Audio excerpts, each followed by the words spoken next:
Greetings. Welcome, whether it's morning, afternoon, or evening when you're watching this session. This is Cities Rising for World Unity. And this is a little reunion. The people who have gathered here together gathered in January. We were on Humanity Rising, and we were talking about cities rising for a regenerative world. So for World Unity Week, I thought it would be wonderful to have a reunion and bring as many of our speakers back as possible to speak to the qualities that I've written about that relate to the world unity and how they show up in cities. I just would like to give a little introduction by saying that communities and cities who care have capacity to rapidly respond and evolve into new ways of being and becoming together. Research is showing that caring is core to the building of trust across the multiple scales of human systems and impacts the capacity to collaborate and generate impact. This is frequently evidenced as a shared intelligence when people respond with magnificent acts of generosity and capability in times of crisis, like the pandemic that we've been experiencing for the last year and a half, or during hurricanes, or during terrible forest fires, or during even the 911 incident when all the planes landed in Newfoundland. So today, in gathering the people from the Cities Rising, I've asked each of them to share a story from their city about one of the qualities that I talk about in the ways that I looked at each of the cities in the World Unity Week. And I wanted to make sure that as a planet of cities, that we were able to understand what each of these qualities is. So the first quality is belonging, and I'm going to ask Shweta to speak to that in a minute. So when you come on, Shweta, let's just introduce you by name and where you're located, and then give us a story about belonging. Here's what I have to say about belonging in the blog that I wrote. Belonging in every city, there are 4 archetypal voices to which everyone can relate. We are all citizens who belong to families, neighborhoods, and communities. And belonging arises when we work together as innovators in our business settings. Belonging naturally arises when we share our relationships, foods, clothing, energy, and culture in not-for-profit settings, like our faith communities and third sector organizations. And belonging underlies the calling of civic managers to enable city operations, education, and healthcare institutions to serve our safety, convenience, learning, and well-being. So Shweta, I invite you to come on and share a story with us about belonging. Thank you so much, Marilyn. I'm Shweta Srivastav. I'm currently in Utrecht in the Netherlands. And yeah, belonging is quite a difficult one for me usually. So when you asked what is the story of belonging showing up in my city, my first impulse was, which is my city, like where I live now, the ones where I grew up, the one where I own a home. So what I'm bringing today is really my experience of conflict when I think of belonging in relation to the city. And I mean, this comes especially with the realization of, more and more realizing the importance of local communities in the world that we live in. And having moved around every sort of 3 to 5 years in my life, when someone asks me where you're from, or, it's always been a very difficult question for me to answer. And I think it's true for a lot of us these days. So I'm kind of sort of thinking about all of us who are these nomads and thinking of what belonging means for us. What is the relationship between belonging and place identity? And I was recently listening to Elizabeth Sattouris, and she called herself a planet person. And that really resonated with me. And there's also this saying in India that, where we say Vasudhaiv Kutumbakam, or the earth family. And both of those ideas kind of really resonate with me, because to say one city, to identify one city as the place where I belong, it is very difficult for me. But I can, I feel at home in many cities, in many places, in all the places that I have lived and I have kind of grown up in. But I also recognize the value of deep relationship to the city or place that develops from like long-term association with the city or community. And then I think about, how do we balance this local sense of belonging? So, this global sense of, being at home on anywhere on the planet, but this very local sense of belonging to a city, to a community, to, the family or the neighborhood, that neighborhoods that we are part of. And so drawing on what you said, Marilyn, in your blog about, how do we enable that care to serve our safety, convenience, learning, and well-being in the places we inhabit? And then I think of my son, who is 4 years old, and he has lived in 3 cities in 3 different countries in his, 4 years of life. And I think about what would belonging mean for him, and how do I nurture that sense of belonging for him, or how do we nurture a sense of place in a generation that is, that is sort of, moving around all the time. And then I started thinking about it, after the sessions we had the last 2 days. I started thinking about it from the city perspective. So what kind of cities can foster a sense of belonging for everyone who comes to the city? And that sort of brought me back to the last couple of days when we spoke about citizens of the future and cities as learning ecosystems, and thinking about how when cities are co-created as spaces for citizens to thrive, they invite a sense of belonging. So how do we participate in this process of city making, and how do cities invite our diverse voices into their evolution? That's what I'm sort of exploring. So yeah, and I invite everyone to share, how do they see belonging, and how do you participate in this process of city making? Thank you. Thank you, Shweta. That's a very beautiful story, and you have really looked at many different scales of belonging. And in World Unity Week, it's wonderful to think that you feel like you belong to the earth, the whole thing, as well as looking at the different regions, countries, cities, neighborhoods, and belonging in different members of your family. So I think that you've given us a lot to think about with your stories. And I guess I would invite people to put any comments in the chat, and we'll pick them up for discussion after we've heard from everyone. So thank you, Shweta. And now I invite our next speaker, who will be Hillary. And Hillary's going to speak about gratitude. So here's what I said about gratitude, just to set this up. The practice of gratitude can be shared like a supply chain across the holarchy of human systems in the city and its ecoregion. Citizens can benefit from the simple act of saying grace, giving thanks before every meal.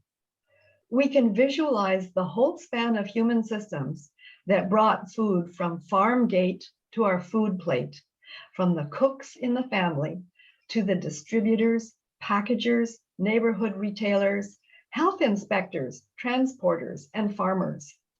And within that supply chain, each member can be grateful that the others play their part in a unified whole, or holarchy, that literally feeds us. So Hillary, I'd like you to open your video, and we'll ask Kara to continue. And you can come on. There you go. Lovely to see you again from Cities Rising. Lovely to be here.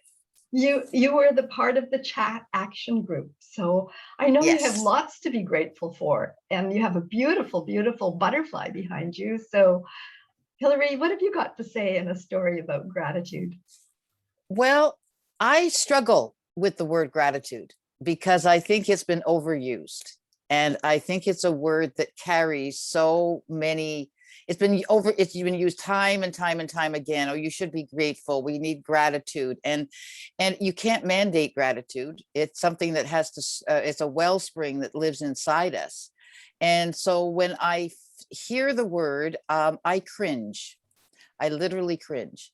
And so I started to think about what quality do we want to bring to gratitude? So that for me, I had to figure out what is the essence of it, that I can create a new relationship with the word gratitude.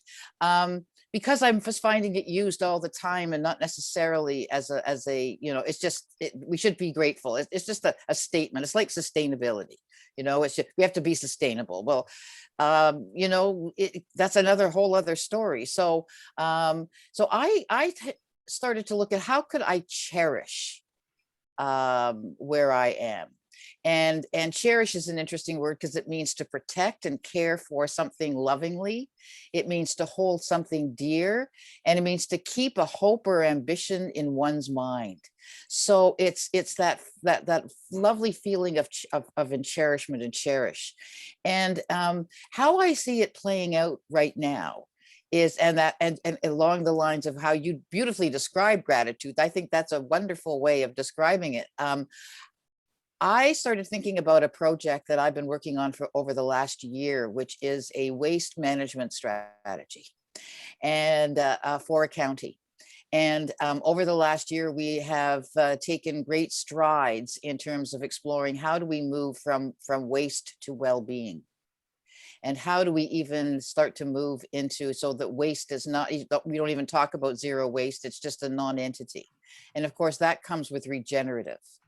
And so when I think about gratitude and this idea of cherishing, it's how do we move to a place where we really do cherish and are grateful for what we have now, and move out of the consumerism and the consumer driven type of mindsets that have been driving our networks, our economies, our societies.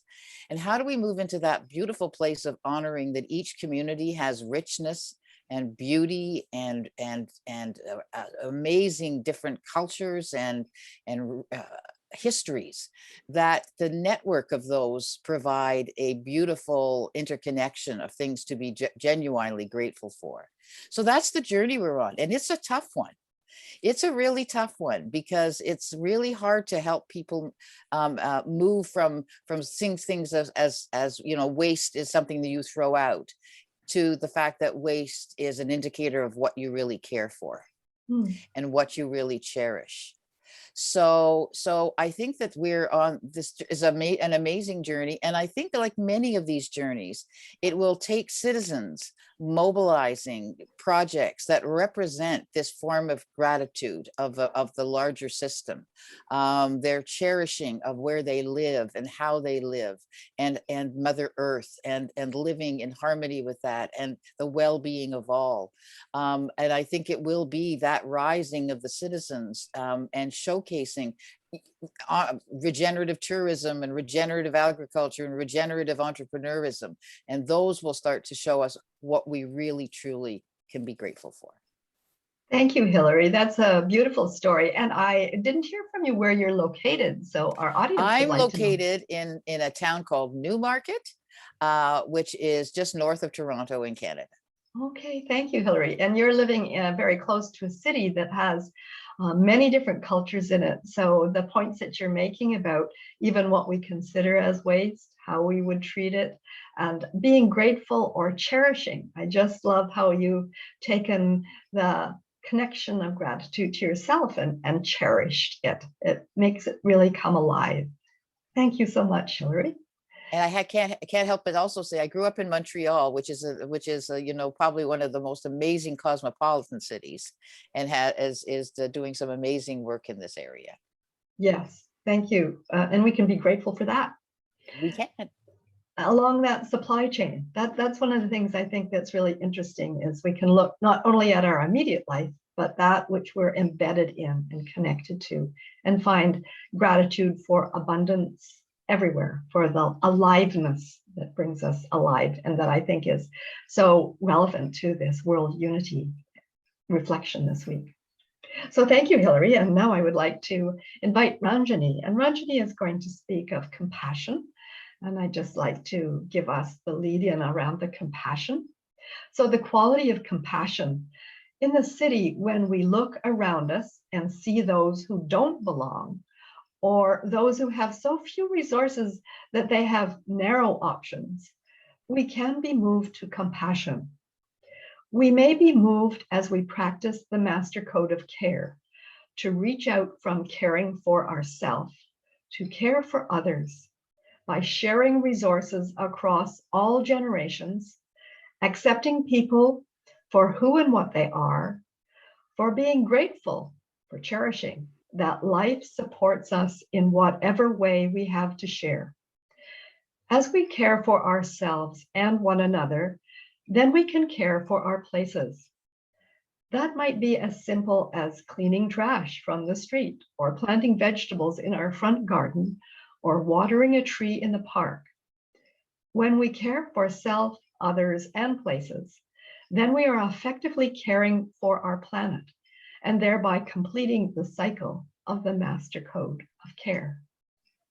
So Ranjani, I would ask that Kara give you a pin so that I can see you as you share your story. And where are you located, Ranjani? Thanks, Marilyn. I'm in Bangalore, in India, and Bangalore is right in the middle of the southern peninsula of India. But I come from many places. My father comes from a village in Kerala. My mother comes from a small town in Karnataka. I grew up in Bombay and now I live in Bangalore. And these places are all in different states, which means each place has its own language. So at home, we speak 3 different languages depending on who we are speaking to. So I'm of mixed heritage like that. Thank you, Marilyn, for giving me this topic, because it led me to reflect on compassion. I Googled what is the etymology of the word, and it says compassion is coming from the Latin word compati, which is to suffer with. And it really made me think, I would like to believe I'm compassionate, and the thought process was very personal. So what I'm sharing is more personal. I would like to think I'm compassionate, but when I look back, I see that time and again, people with compassion, with real compassion, have made me feel very humble. And what I want to do is bring the stories of 3 such teachers in my life who have shown me what compassion is.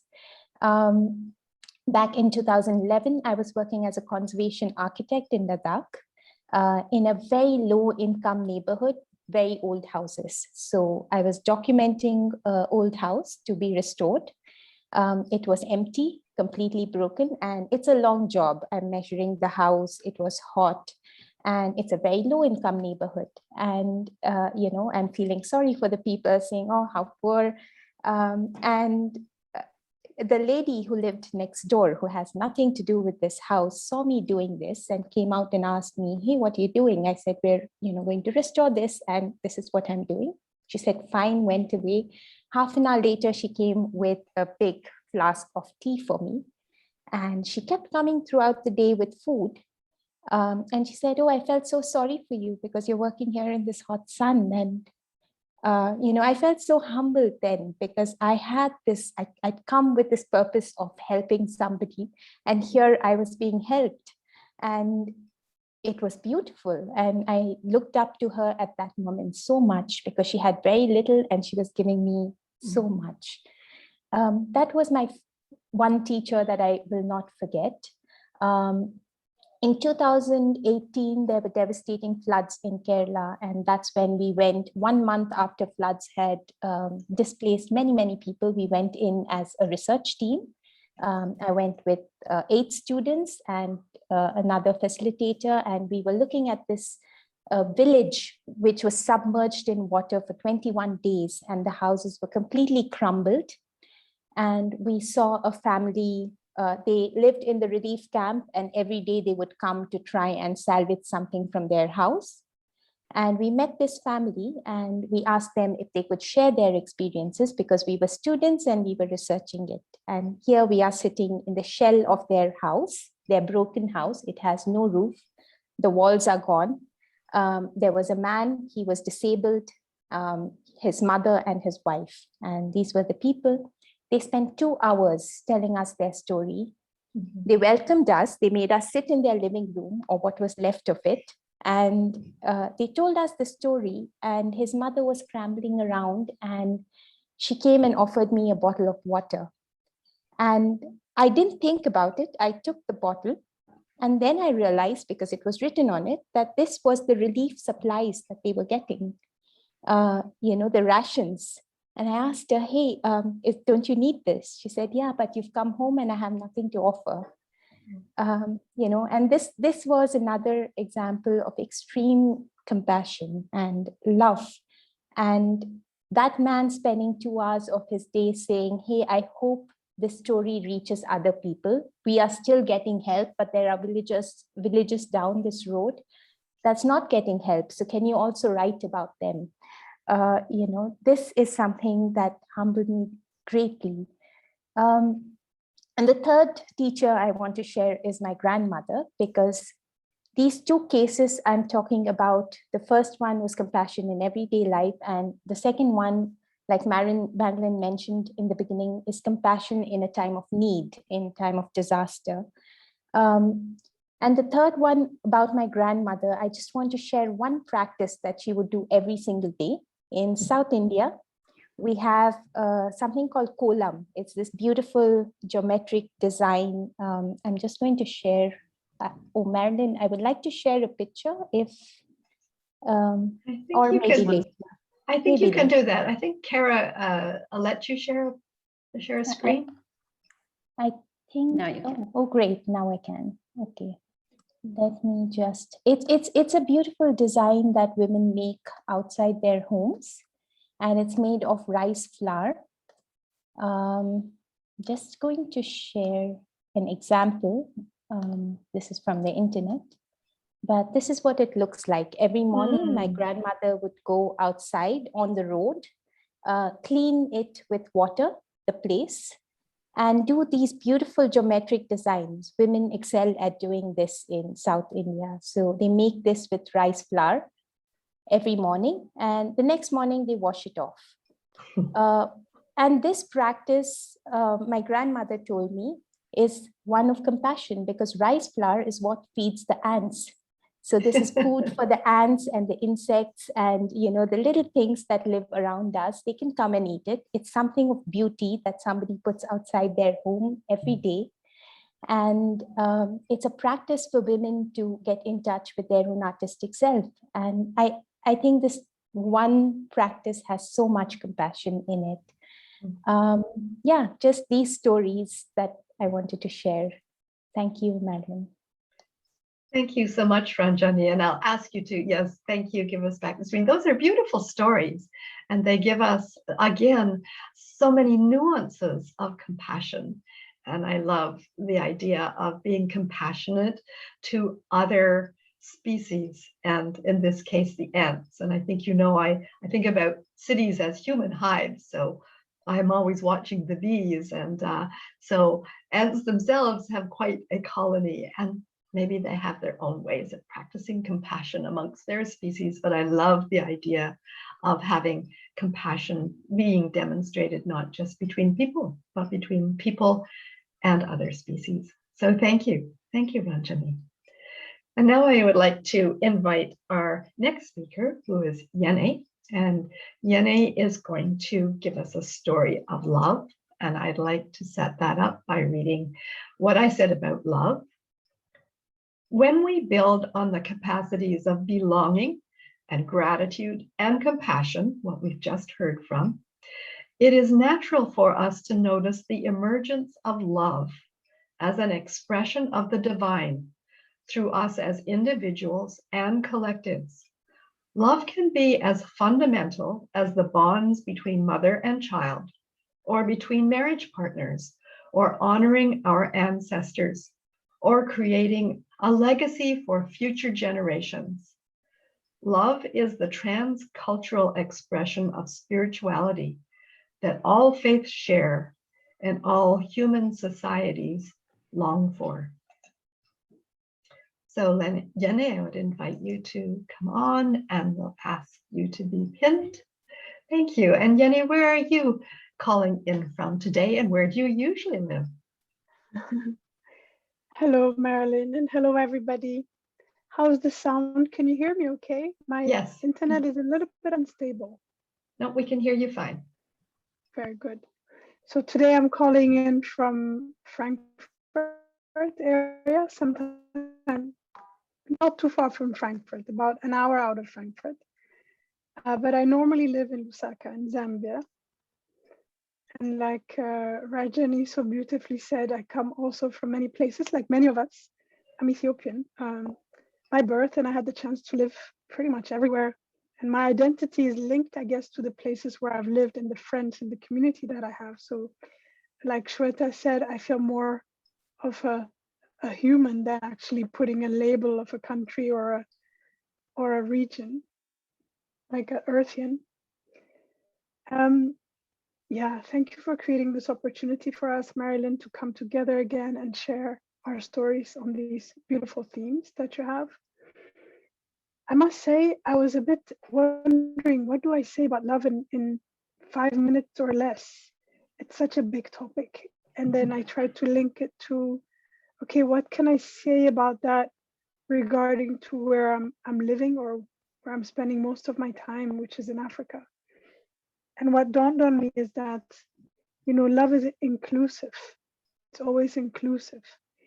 And it just dawned on me that a lot of our traditional architecture in Africa is circles. So if you see the traditional homes that are, whether they're made of brick or how do you call it, the thatch or whatever, it's always circles. And we're always together. We're always in a circle. When we sit, like many other cultures as well, when we sit traditionally together in conversation, be it with our, with our grandparents or with our friends, we sit in circle. When you see now, even now, some of the more traditional rural community, there's always something going on around maybe a big tree, then there's a circle around that tree.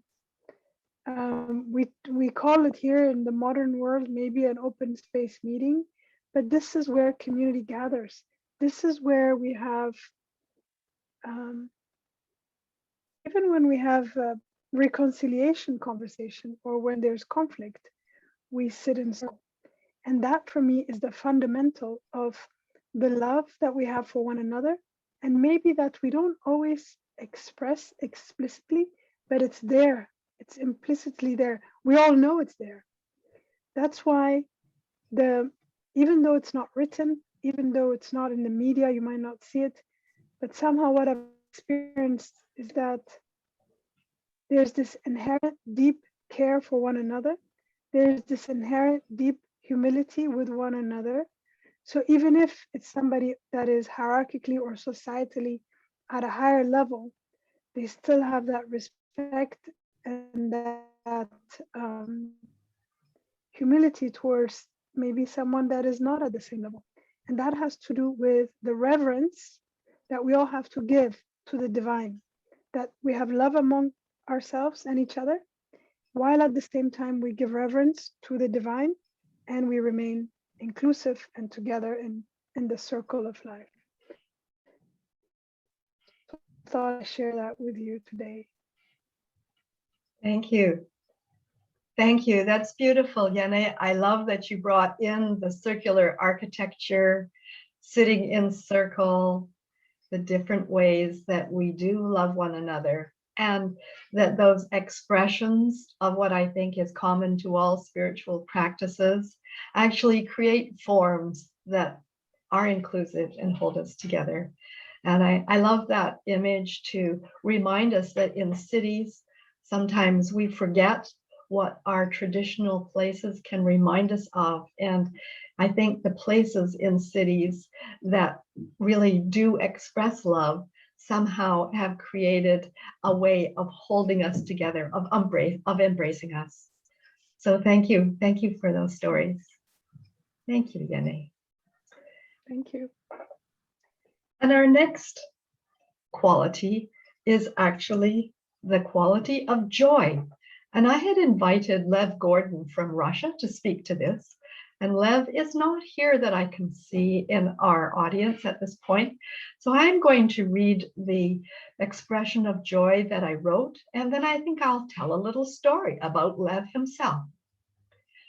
Joy is our natural condition when we have the comfort of belonging, the blessing of gratitude, the balm of compassion, and the mirror of love. Joy emerges when we discover how the purpose of our individual lives intersects with the greatest need of the world. Within Integral City, we honor the purpose that Gaia calls cities to serve, to be Gaia's reflective organs. That's what James Lovelock says that we humans are, Gaia's reflective organs. When cities discover their purpose in service to Gaia's needs, and all the four voices of the city align to live it, then joy is the natural outcome for all human systems at all scales. And so without Lev being here, he's going to be surprised perhaps that I will tell a story of joy that he taught me. So when I published my first book in 2008, a group of Russians decided they were going to translate it into Russian. This was a great surprise to me. And this led me to the man who actually financed that translation, and it was Lev Gordon. So Lev Gordon lives in a city in the middle of Russia called Izhevsk. Izhevsk is about 1 million people, really quite industrial manufacturing city with a very intriguing history.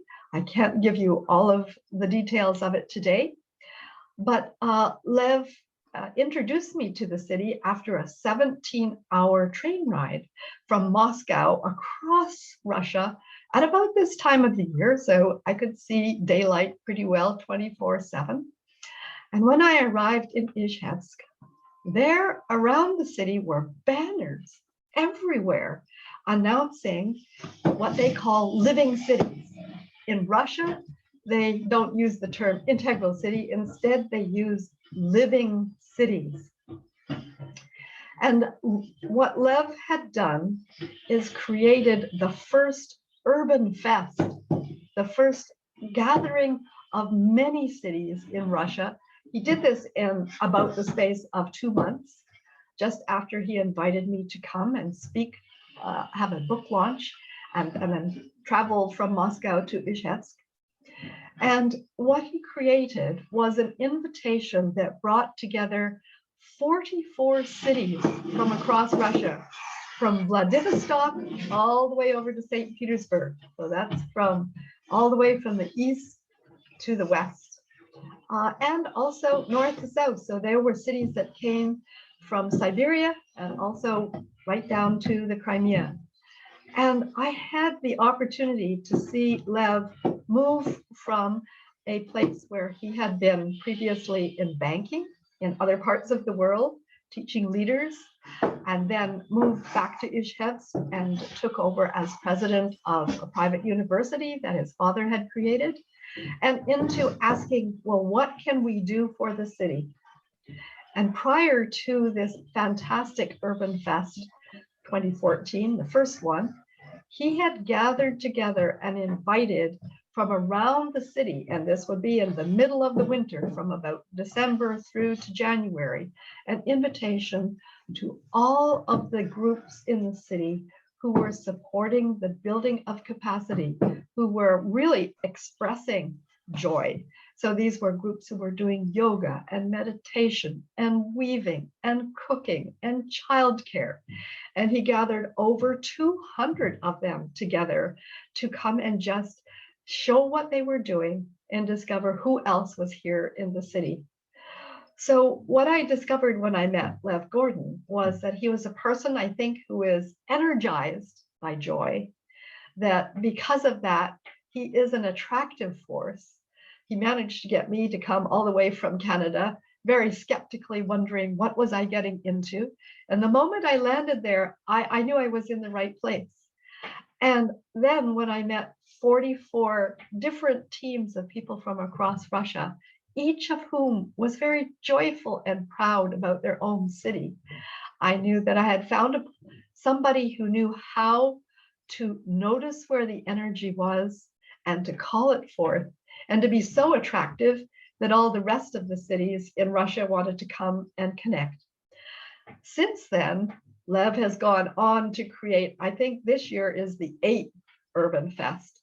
And so they've gone from 44 cities to the last time I was there in 2019, there were over 100 cities. I think there were 120 cities at that Urban Fest. Now it's called the Living Cities Association, and it includes joyful cities from coast to coast to coast in Russia. And they're setting examples that we don't really read about in the news, but I can tell you from direct connection that they are living, beautiful examples of being able to bring all of these qualities into the cities there. And now they're reaching out and also even having their own festivals online that are going way beyond the boundaries of Russia and into the Russian diaspora around the world. Last summer, I think Lev told me that when they had something like the equivalent of their Humanity Rising, they had something like 17 to 20,000 people from around the world connect, with over 400 cities involved.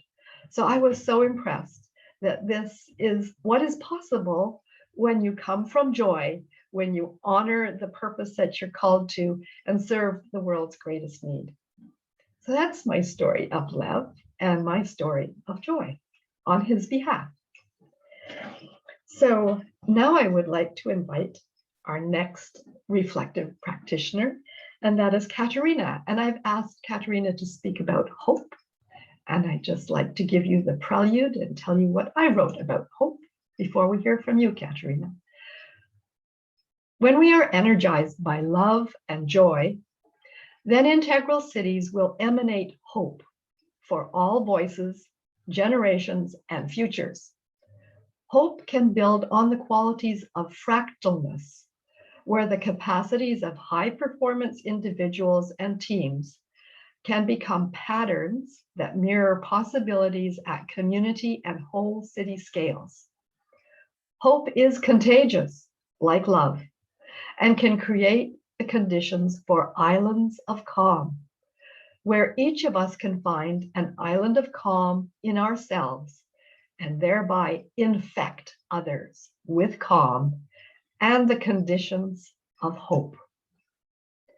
And so I invite Katerina, if you could be pinned, thank you very much, Kara, so we can see you. You can join me. Katerina, where are you located today? And where are you coming from? Thank you. Thank you, everybody. I'm still in Barcelona, connecting from Spain. Thank you for having me here and for this nice quality to discuss the hope.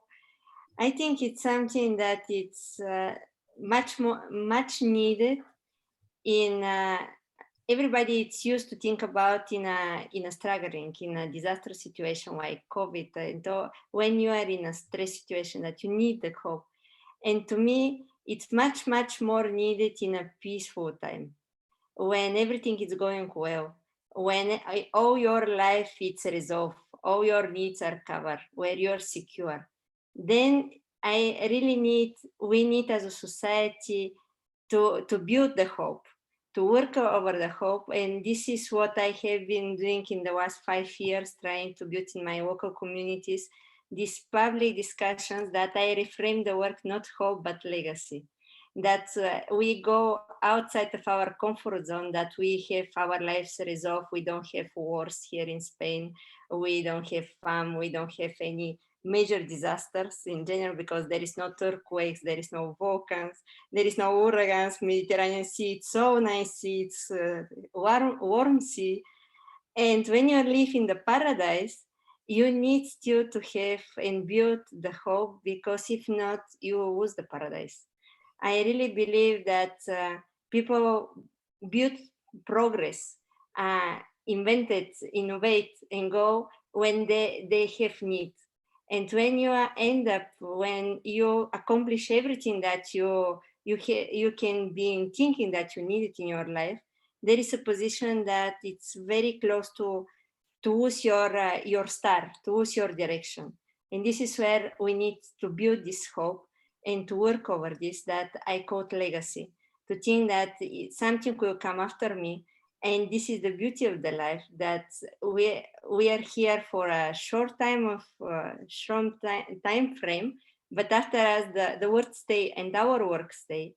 So on a city level, I need to bring this. I need to materialize this in the city level. So we start to advocate, not speaking about smart cities, that was becoming very a trivial name for urban transformation.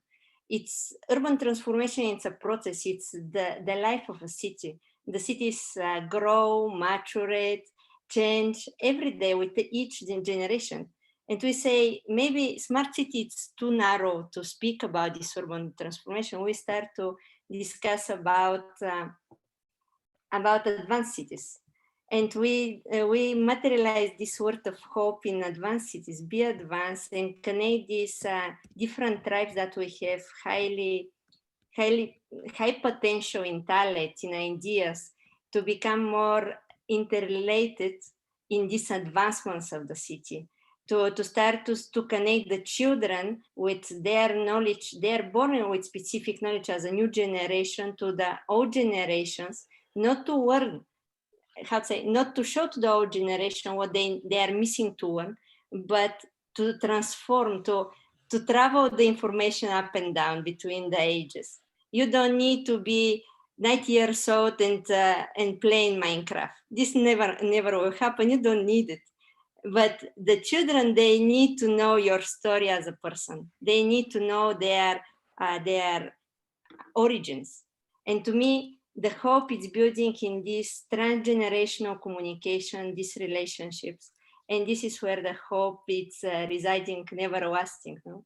So thank you very much, and hoping that we'll start to move from the smart cities to the advanced cities, that we can work better with the Gaia principles, integrate better the humanity in our technological, starting to become more and more technological cities. Thank you. Thank you, Katerina. And I love that you reframe hope, that it's most needed when things seem to be stable and that we're not being faced with disaster or threat. And that's a really great observation. Thank you for that. And Katerina, then I would ask that we hear from the next speaker, which is going to be Taina Ketola from Findhorn. And so I would ask that Kara tee up a video. So Taina was able to send us a video because she couldn't be with us here today. But before you do that, Kara, I'll read out what I wrote about unity. Unity arises in the integral city because consciousness and culture align with behaviors and systems across all scales. When we can agree with our purposes, when we can agree that our purposes align around a superordinate goal, we create unity for individuals, collectives, places, and planet. From our centers of calm and hope, we can reconnect to our essential oneness, recognizing that we are not apart from Gaia, but we are unified as Earth, the very planet who has evolved us as Gaia's reflective organs. So Kara, if you can just tee up that video, let's hear what Taina had to say with her story around unity.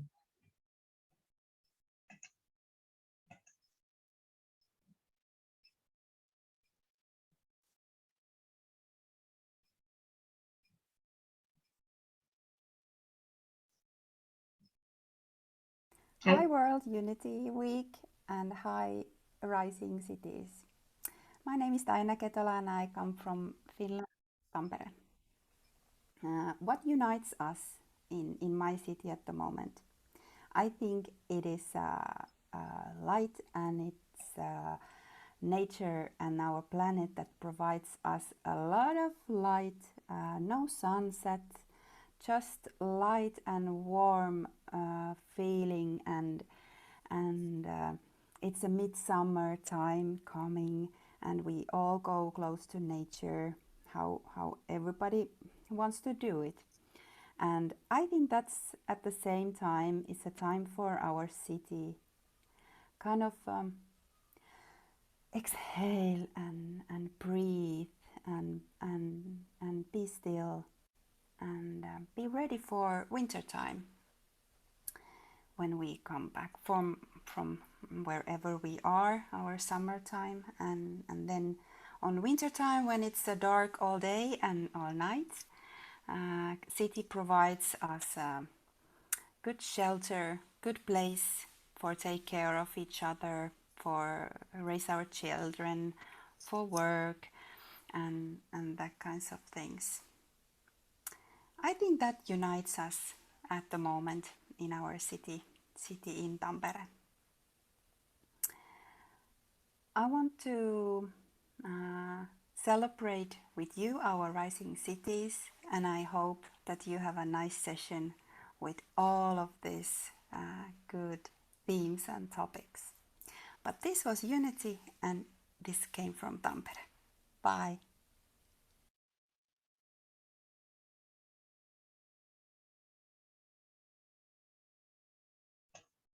Thank you, Taina. And it's very nice to be reminded that our extremes of weather and seasons can unite us. And so where she is in Tampere, Finland, it's almost 24-hour daylight there in this season.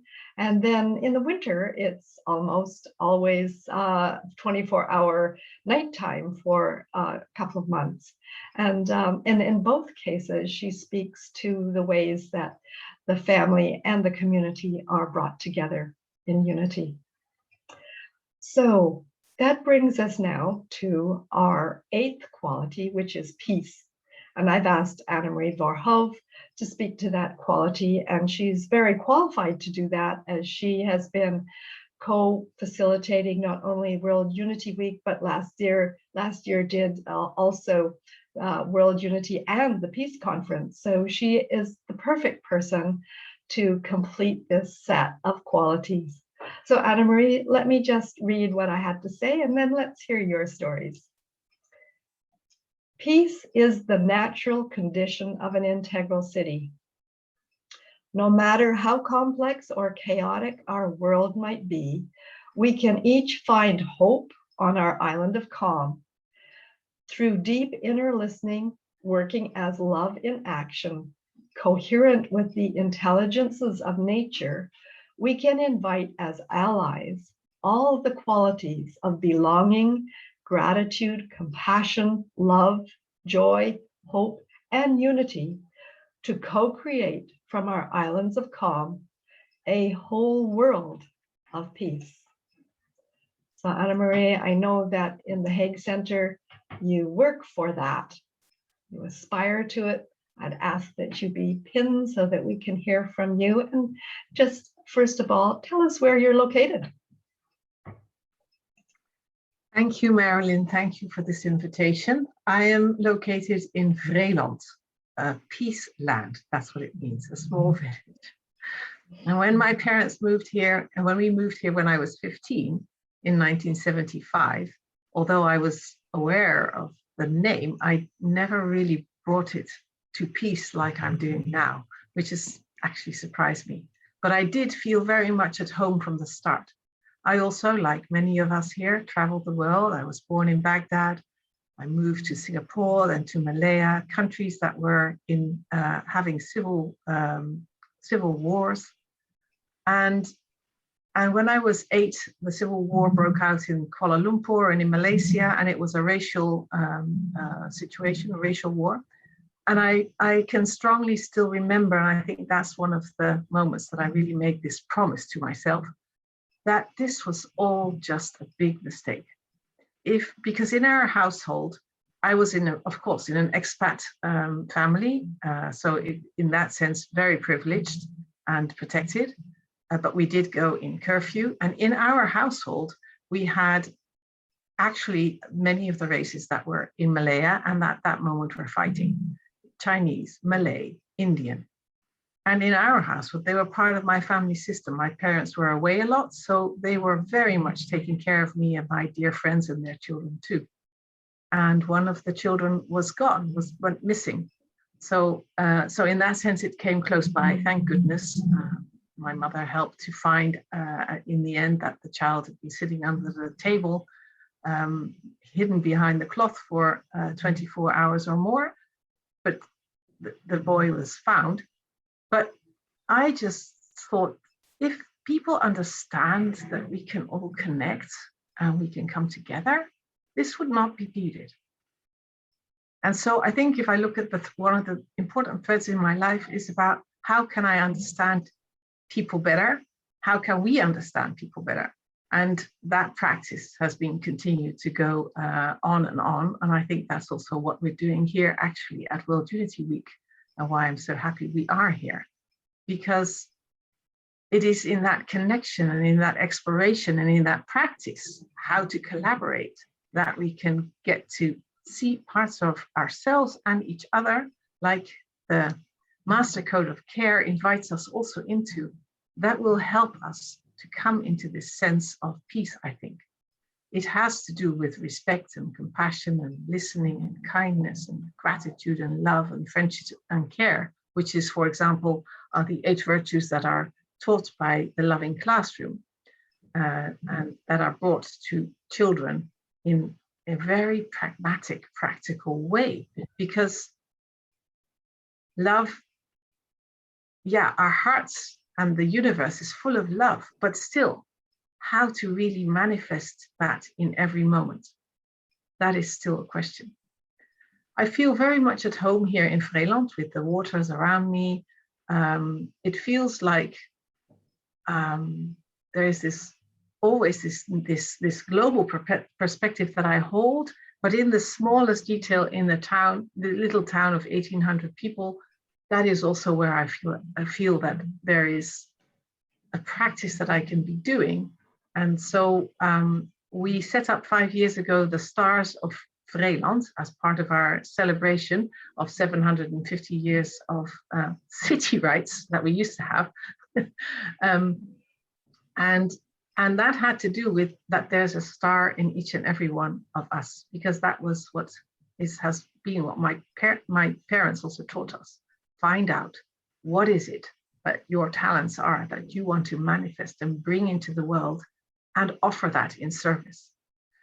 And so that's an example where to see how we can really get to know each other in a different way. But it's puzzling also, somehow, still is puzzling. I can when I share that story about when I was 8, that puzzlement, I still hold that. Because why is it so difficult? And yeah, I suppose that's just part of our journey here on Earth to figure that out. And I think, I really, in that sense, Marilyn, honor your work in the sense of that in Integral City, we are trying to see the whole in a way with all the time coming back to the Master Code of Care to really enhance that practice again and again and again. And I think what we as Integral City practitioners are trying is to meet each other where we are at, without judgment, but with discernment, without pushing people out, but seeing how we can be inclusive, but also clear. This dance between the feminine and then the masculine clarity. And those are parts of the practices that I feel are very important for this further development of peace. and what we are also trying to bring in World Unity Week. And tomorrow in our harvesting, I am imagining and longing for that to become more even available.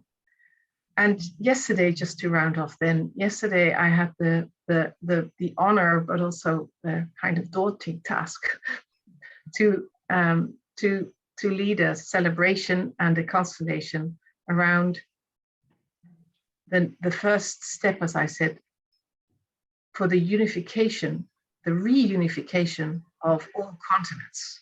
That is part of the prophecy of the eagle, the Quetzal and the condor. And in that preparation of 2 weeks that we did, because I thought it was such a huge question, we actually went back to the small connection between a few of us from the Hague Center and Adriana, who's working very closely with Chief Phil Lane, and consullators from Mexico under the leadership of Angela. And we wove together our practices. We came together really connecting from the heart. We needed translation because of the languages, but we went into that, slowing down, and really from the curiosity, from the sitting forward to understand how do you see things? How do I do that? What's the practice? And what can we then bring forth? And it took till the last moment before the session started that we said, oh, let's bring it like this, with the meditation that came forth through Angela out of all the different images that had come through different constellators in the visualization. And what I took and take from that in my heart is that it has this slowing down to really see each other in the eyes and to be curious. And then coming together and trying things out and knowing that we can make mistakes, but that it's about the respect, the compassion, the listening, the kindness, the gratitude, the love, the friendship and care that helps us to move forward in that way.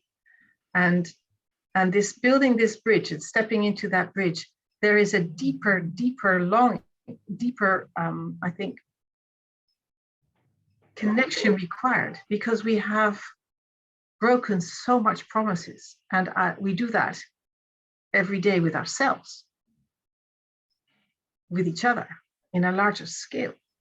As humanity, we are trying again and again, and yes, we break promises, but if we can have those 8 virtues, or the ones that we are now working with in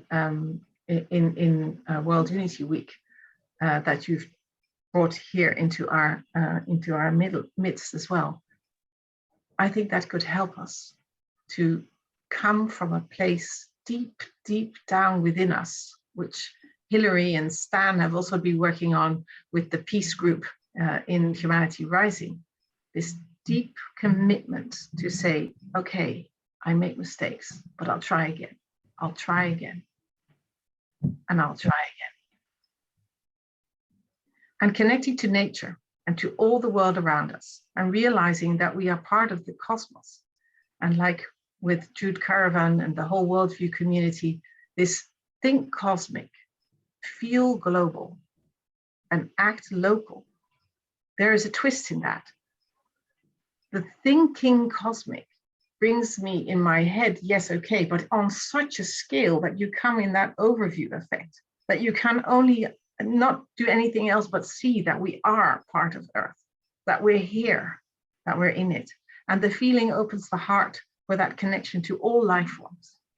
And in the acting, we can then see how we can co-create with all those life forms, interconnectedly, interdependent and multidimensionally, a world where peace is normal. Thank you. Thank you so much, Anne-Marie. That's a beautiful way to really bring our 8 qualities to a lovely conclusion for this part of our reflection. And I think I would like to ask us to maybe put our view on gallery view. So Kara, you could take our pins off so we're all inclusively equal on the gallery view. And I'm just going to give us a chime. Usually we close our eyes and just have a minute of silence, but I'm going to dare to say, let's have a chime and a minute of gazing into each other's eyes. And then I would just like to open up our mics so that we could have a conversation both with those who have been reflecting on the qualities and those who have joined us. And just what have you noticed that brings them together and us together in unity? So here we go.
Well, thank you.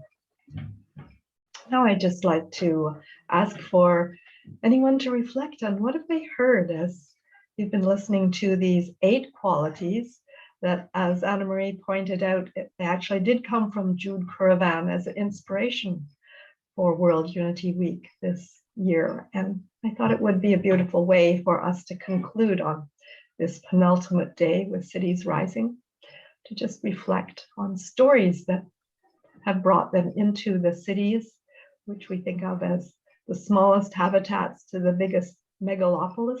And I think that their essence of those are all represented here. What did you notice as you were listening to the stories? I am given hope. I have not had hope for a long time. This is Nancy. And the rabbi really inspired me, and this entire community has inspired me by their dedication, their determination, their drivenness, their devotion to have the world work. I was really not aware that there were this many people aligned with a higher divine purpose like this. So that's what I'm thankful for and appreciate about these 7-8 days, that we're all around the world as a network and making an influence on those whose consciousness needs to be raised, and we're raising it just as other people have raised ours. So that's my little 2 cents. Thank you. Thank you, Nancy. That's very hopeful. Really appreciate that. Frank, you've joined us. Would you like to have any observations from what you've heard?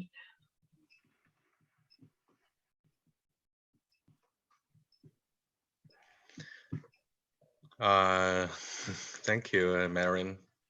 Actually, I'm exhausted today because I have changed my life drastically within 3 months. I just moved from the metropolitan city, Shanghai, to a very small town in eastern China, about 3 months and a half ago. And for better education opportunities for my 2 young boys.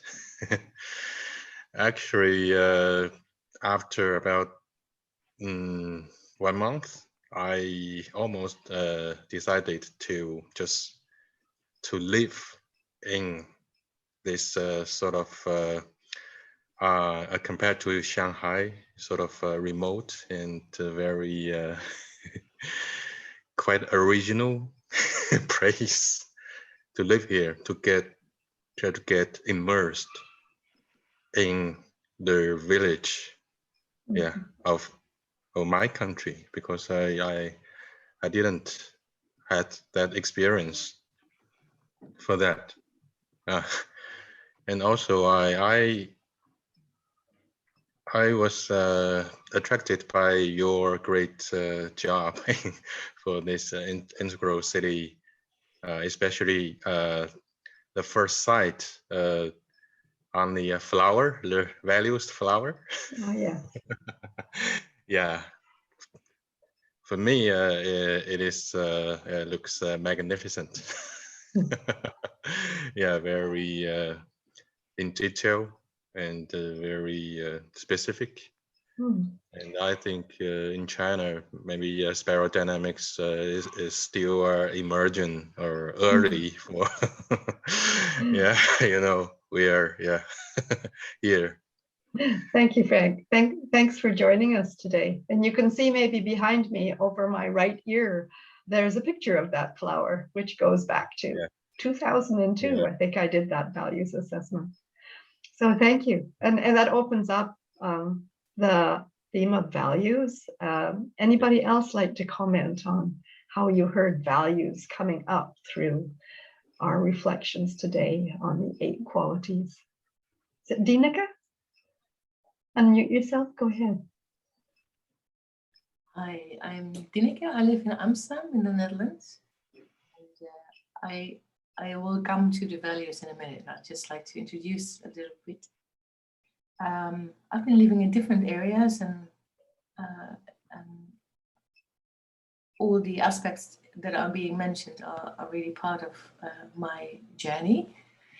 And 4 years ago, I moved to an area in Amsterdam and I was completely new, but I had an accident and I was sort of homebound. And my beautiful place was to go to a park. And it started off an initiative here in the city, which is an integral initiative. And I didn't think about everything I read or heard about the past 30 years, but basically all this information just came out within a community orientated organization, which we've been trying to give life for the past 4 years. And it's without seeing most of the time. It really sparked off the community. And then you have to understand, of course, that everybody is very isolatedly living and not came out of the door before. And now there is a community spirit. And it actually connects to the water, to nature, and to each other, and being inclusive and transcending. I'm not saying it's a perfect world, right? I'm just saying that something is happening which touched every one of us in our deepest core. And I used to call that connecting beyond social and cultural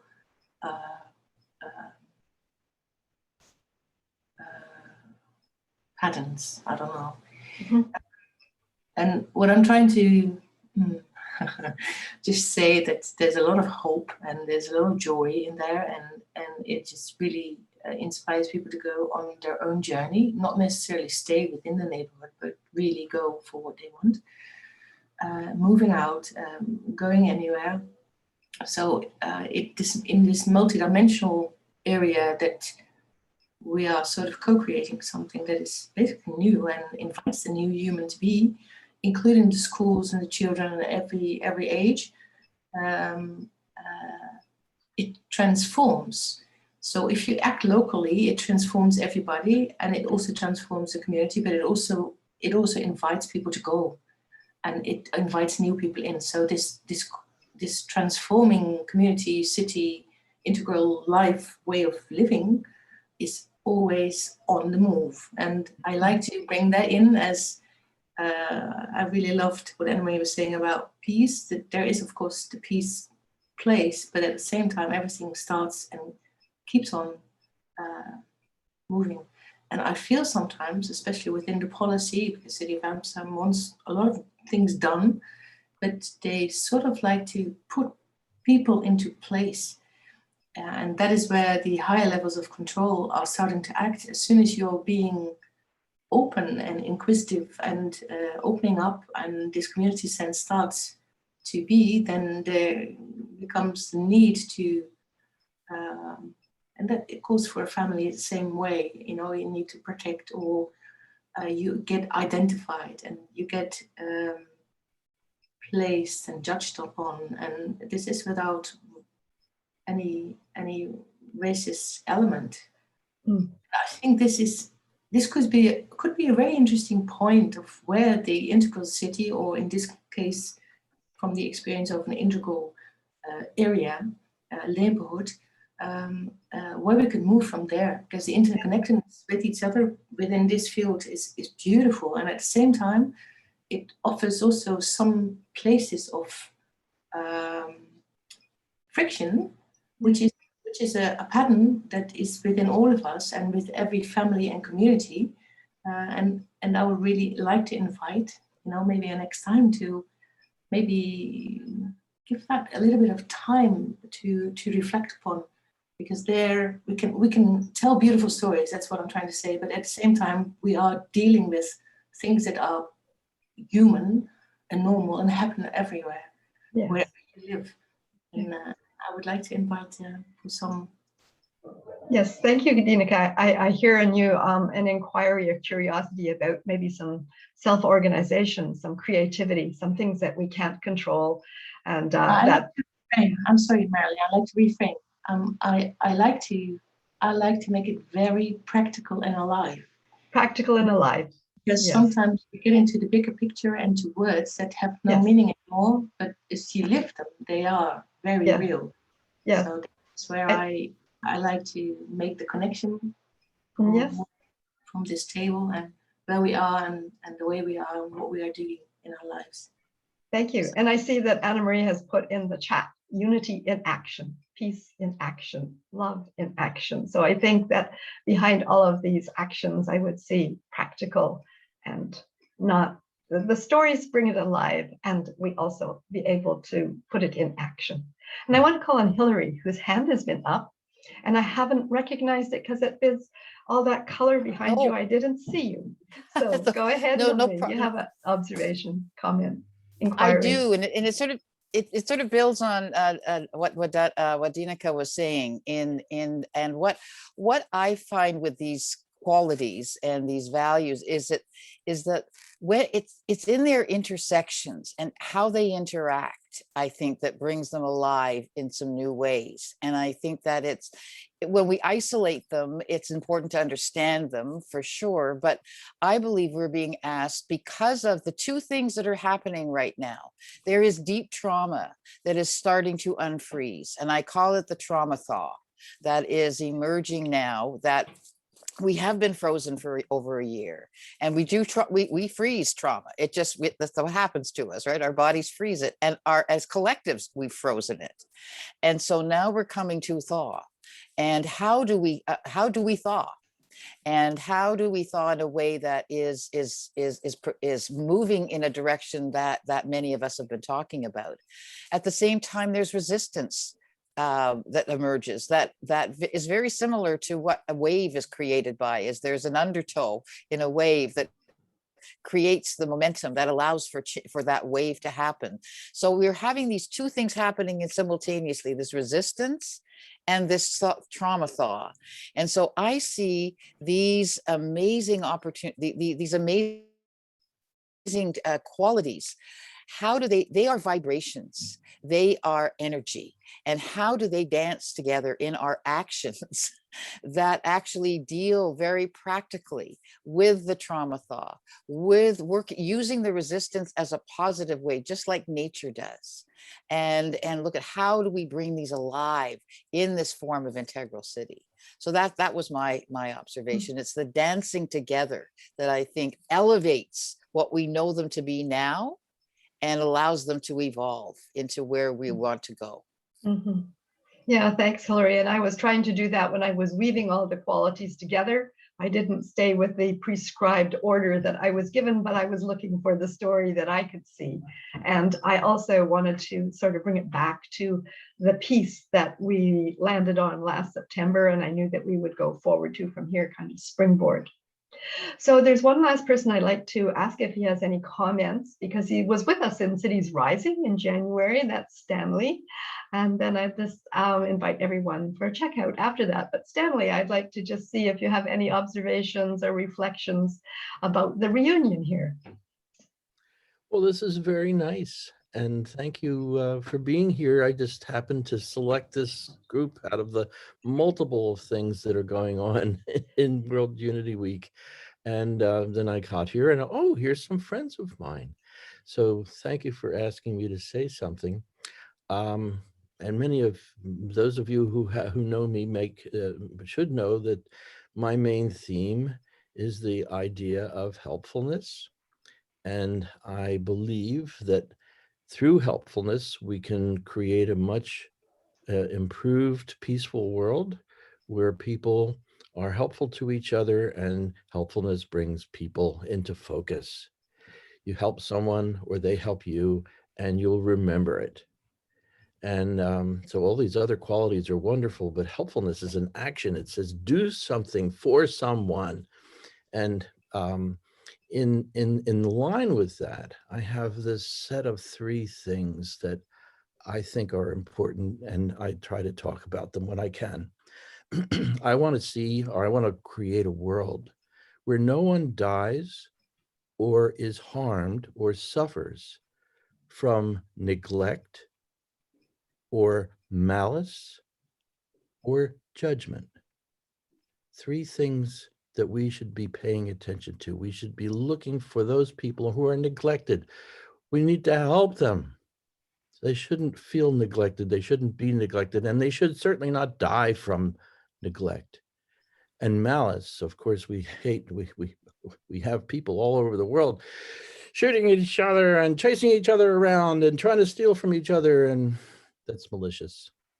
And then we have this idea of, I'm better than you, I'm this or I'm that, and we judge people, and it makes people feel bad, and that's no good either. So thank you for letting me talk. Thanks, Stanley. Appreciate you being here, and I'm so glad of the synchronicity that worked, that you found you were in a place with friends. Yeah. So I'd like to just embrace us all. Thank everyone for coming.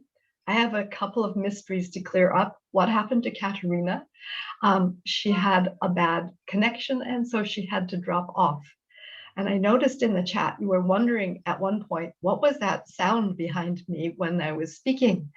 And I couldn't do anything about it and chose not to comment. That the window washer decided to come by and was spraying directly in front of me. If there was no glass and I had not closed my windows, you'd have seen a very wet person here trying to facilitate our discussion. And I'm sorry, I was hoping that it wasn't going through the mic. But sometimes you never know what they will pick up. So I apologize for the interference. I think it's been okay before that and after that. So those are the 2 little mysteries I can clear up. A little bit of unpeace. But I think I would like to invite everyone just to close with a word or a sentence of what are you taking away today that has inspired you from World Unity Week with these 8 themes. An essence of something that you might put into action. Or I talk about taking it to your island of calm within yourself. But maybe it's your island of doing something that you'd like to do. Yeah, so I'll just, for checking out, I'll use the same order that we checked in by. And so I'll just call your name and the next person, and so you know who will be next. So we'll start with Shweta, and then it'll be Hillary. Thanks, Marilyn. I think, yeah, I'm just, I think what stands out for me is hope, I think, in all the conversations that we've had and all the, all the stories that I've heard, that was the dominant one for me. Thanks, Shweta. Hillary, and then Ranjani. For me, it's the new citizen. It's this new form of citizen that is emerging, that is mobilized for different reasons, mobilizes in different ways, and is starting to break through all the other layers. So that for me is what I'm taking away, the power of that. Thanks, Hillary. Ranjani, you spoke about that the last 2 days yourself.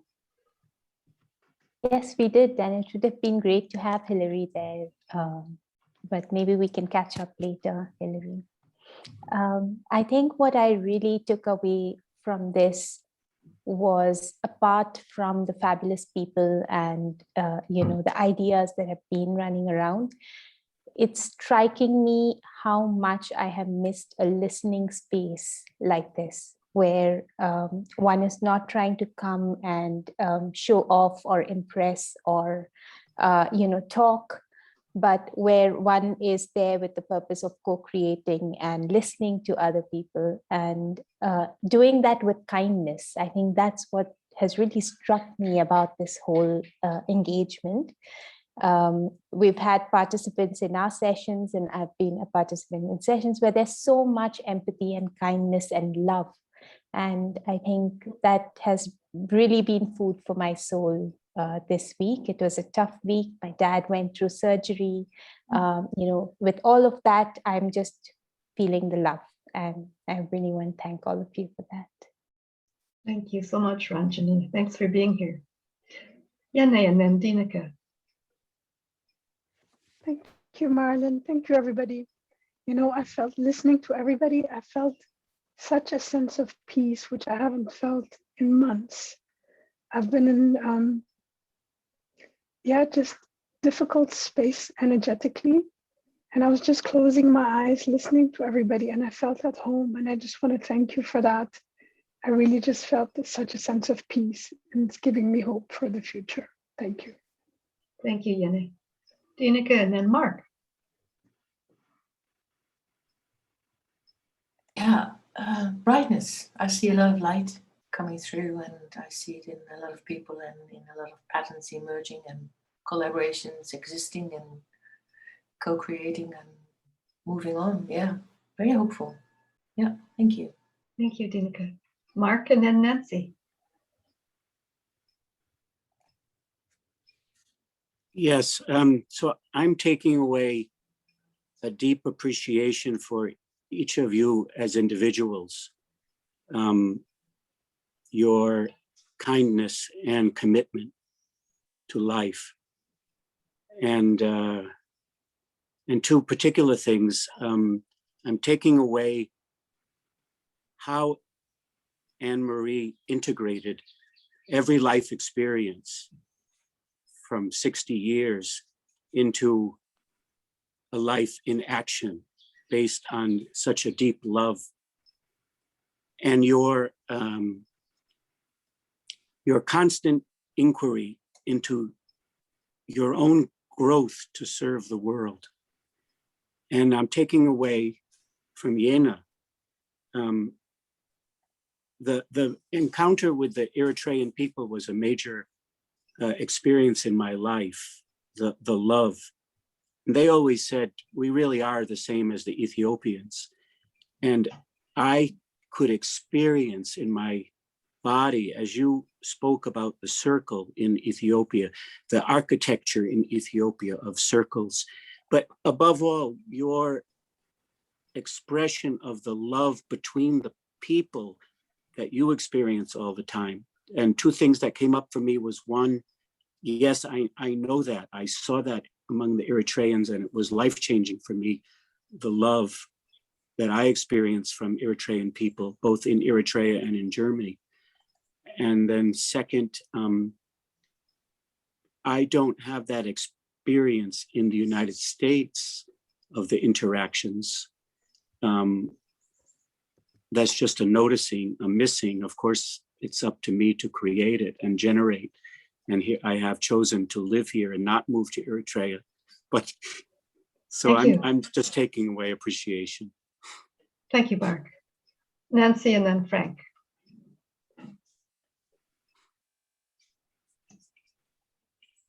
Yeah, I'll share. Nancy here from Pennsylvania.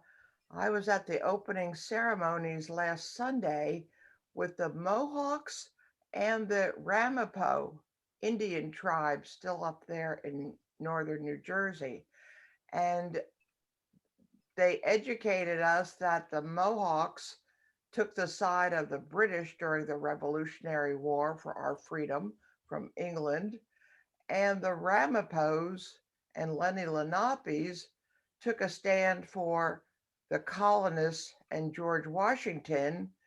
And in all these 200-300 years, they've never made peace. So last week's ceremony was about being in a circle, and both tribes met, talked in their native language, and offered each other gifts as a peace offering. I mean, that spoke millions to me. If they can do it, we can do it. Mm. And then hearing the prayer in Israel at the well, I don't like to call it Wailing Wall. I like to call it Willing Wall. We're willing to find world peace. We're willing and determined and driven to be a peaceful people, to be kind human beings. Words have such power in them, and what we speak goes into the universe, and the universe blesses us back with them. Thank you, So Nancy. thank you. So I learned a lot. Thank you, Nancy. Frank, and then Stanley, did I ask you yet? I'd be happy to say something. Okay, okay, just a second. I asked Frank and then you, Stanley. Yeah, just keeping it short now as we're over time a bit. Okay. Yeah, firstly, I appreciate everyone, your input. Yeah, there's a lot to absorb and digesting. And I think in the next maybe 10 or 20 years, I hope we can apply integrity theories and practices here in China, but there will be much of a creativity needed. Yeah, that's what I can contribute. Thank you, Frank. I believe. Thank you. Thank you so much.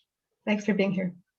Stanley, just a short closing comment, what you're taking away? Very short. I want to just invite people to the conversation that we hold every day after Humanity Rising. For those of you who enjoy this sort of discord and discourse, not discord. A discourse, I think, right? Conversation. We meet every day after the Humanity Rising ends. And I put in the link into the chat of links for how to access Humanity Rising and the after chat. So please join us if you are looking for something, a community that we have been enjoying each other for the last over a year. Almost a year. Yeah. Thank you. Thank you. Thank you, Stanley. And thank you so much for creating that. Kara, did you have anything you'd like to say that you're taking away? And then I'll give the last word to Anna Marie.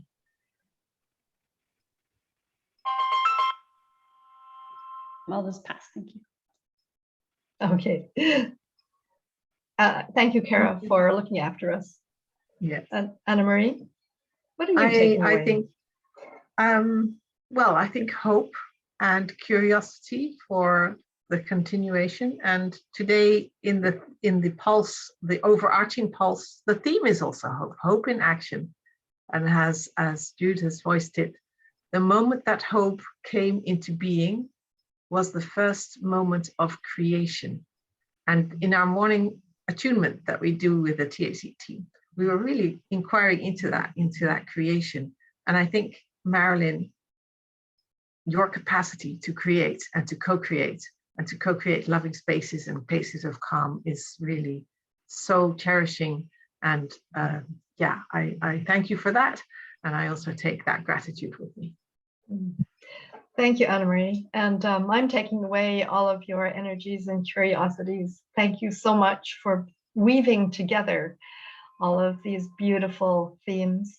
And inspired by Jude, as I have been over the years since meeting her through Anna Marie, actually, and remembering to think global, to feel, to think cosmic, feel global, and act local. I think we've brought stories that speak to all of those ways on dimensions of connecting these world unity themes together. And I really appreciate the opportunity to have our Cities Rising reunion. So thank you. And I think that is it now. Thank you. Thank you.